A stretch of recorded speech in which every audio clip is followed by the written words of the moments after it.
Now, going forward, one may ask, okay, then how is a product different from a brand? For a lot of people, they seem very similar, but if you think a little bit more deeply, these two are very different. On the surface, they look very similar, but brand goes one more step. It goes beyond a product. So brands acquire meaning. The meaning of a brands acquire meaning as they become diffused and circulated in the society. So brands acquire meaning as they become socialized in a society. Brand stories develop, and associations and images are, constructed and developed accordingly. So, as brands acquire meaning in the society through socialization, as they get diffused, and as customers come across and experience these brands, brand stories develop, which, are shared in social media amongst, customers, and a strong, well-developed brand story is constructed. And then, eventually, brand cultures are formed in due process. Okay? A culture of a brand develops.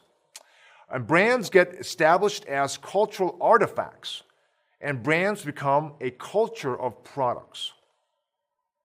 So another way of defining brand culture is that brand culture is the prism, or it's the lens, or it's the perceptual framework through which customers interpret, assign meaning, and understand the product in the market.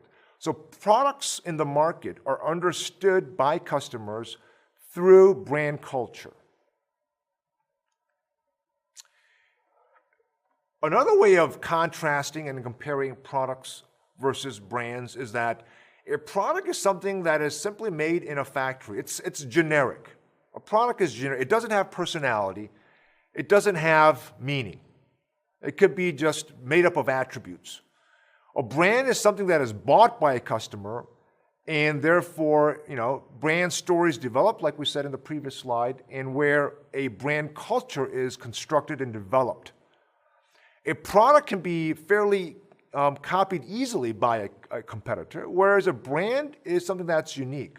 Brand is something that differentiates products from different products from different competition. Okay? So I can have the same product, but because a brand story that's unique or a brand culture around that product develops for my brand, people will see the same product in different ways depending on how a brand story or a brand culture is developed in the society. A product can be quickly outdated, right? Whereas successful brands are typically timeless. So some of the brands that are beloved, we know brands such as Ford, brands such as Nike. I mean, these brands have been, they've been in the market for a very, very long time. At times, longer than the life of a person. So brands can last for a very long time if they're managed correctly, whereas a product can be quickly outdated and die out. So again, this represents brand culture that we were talking about. Brand culture is formulated through brand stories, and brand stories are influenced by 4 different actors that impact how stories are constructed and developed in the market. These 4 being the firm. Obviously, the firm wants to construct and develop a positive and a unique brand story around its products. Next would be the popular culture, which would be like the media. Media has a role in trend setting, in developing buzzes about products in the market, which develops into brand stories. And then we have obviously customers who use the product, and through their experience, they will share their stories in social media. And then we have influencers. These are people that are pioneers that adopt products at an early stage, who are enthusiastic about products, that will go out of their way to write stories about products and upload them on blogs and so forth. So these 4 actors collectively contribute in developing brand stories, which then mold into a brand culture.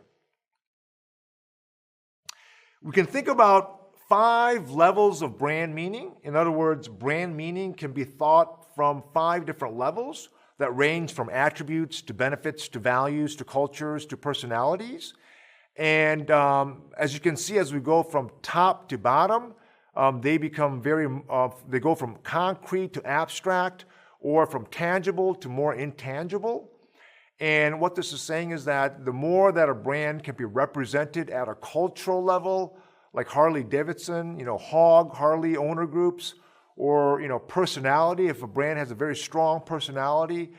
These are very abstract meanings. These are more intangible meanings where when a brand is represented along these lines, then it becomes a lot more difficult for competitors to copy, as opposed to when they're represented at a more attribute level or more at a benefit level. These are more concrete, tangible, and therefore it becomes a little bit more easier for competitors to copy.